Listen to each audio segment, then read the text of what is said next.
Obrol-obrol kambing perah.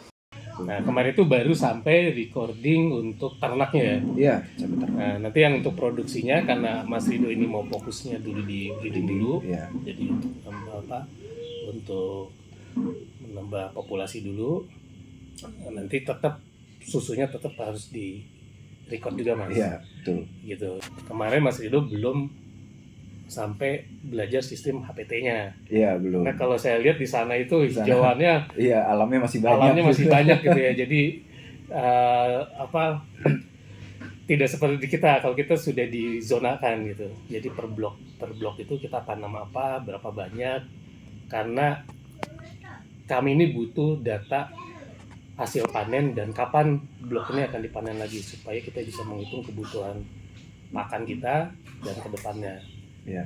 Sebagai lulusan di bidang IT, Iya. kira-kira setelah mengenal dunia peternakan yang selama ini Mas Rido pelajari, harapan apa dari Mas Rido untuk peternak kambing, khususnya kambing perah, sesuai dengan bidang Mas Rido? Oke.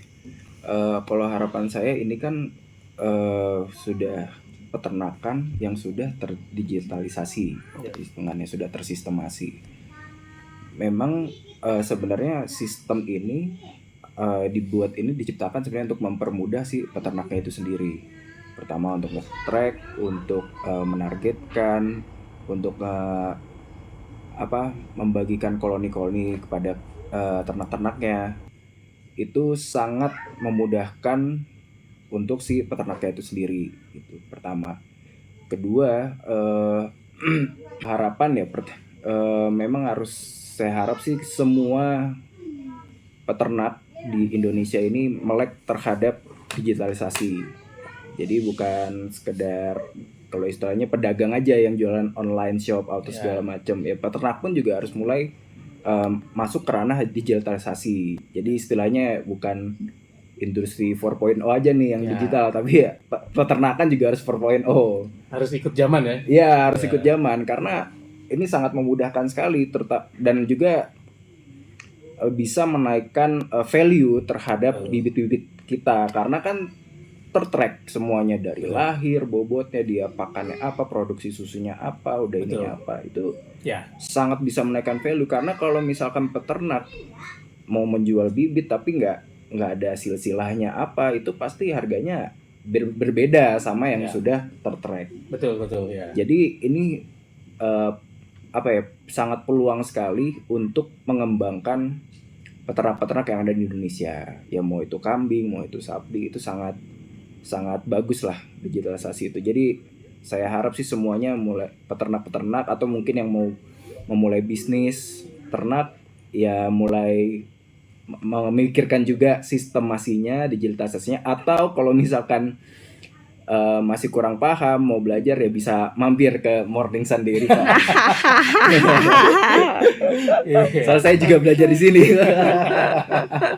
Jadi fungsi dari sistem yang kita bicarakan ini sebetulnya bukan hanya untuk breeding aja ya Mas ya? Iya betul. Teman-teman yang memang fokusnya di susu, produksi susu, saya berpikirnya kalau memang itu bisa digabungkan data produksi wilayah, artinya kan kita bisa mengukur kemampuan di suatu daerah untuk menciptakan atau menghasilkan produk susu yang mana itu nanti bisa dilihat oleh produsen olahan misalkan gitu kan. Betul. Atau memang kebutuhan susu yang kebetulan nih di bulan ini memang lagi meningkat.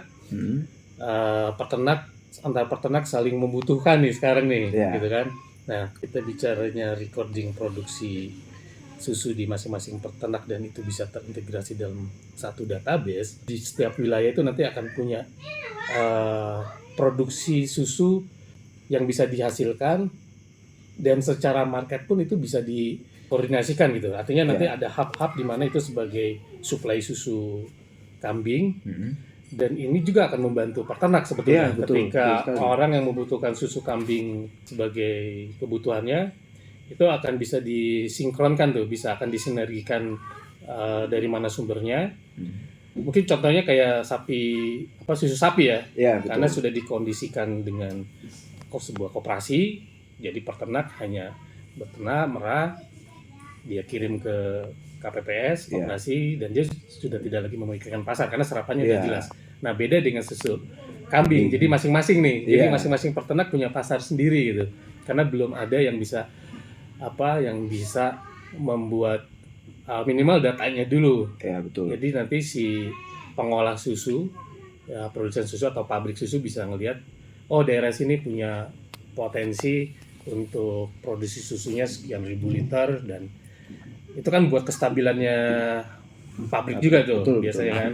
Nah, kebetulan di Jawa Barat sini sudah memulai untuk membuat sebuah informasi dulu, walaupun memang belum ada database bersama.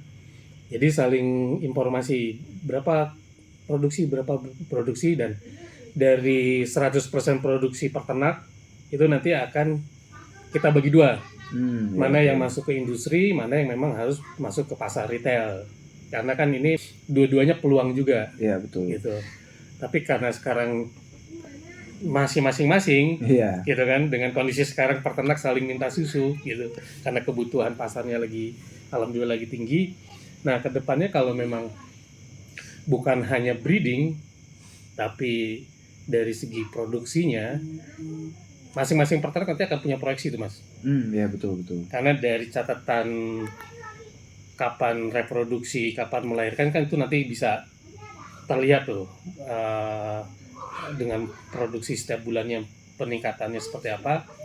Itu akan menjadi sebuah gambaran buat teman-teman peternak kapan kita bisa menghasilkan susu yang bisa dibilang ya stabil gitu untuk pasar gitu ya.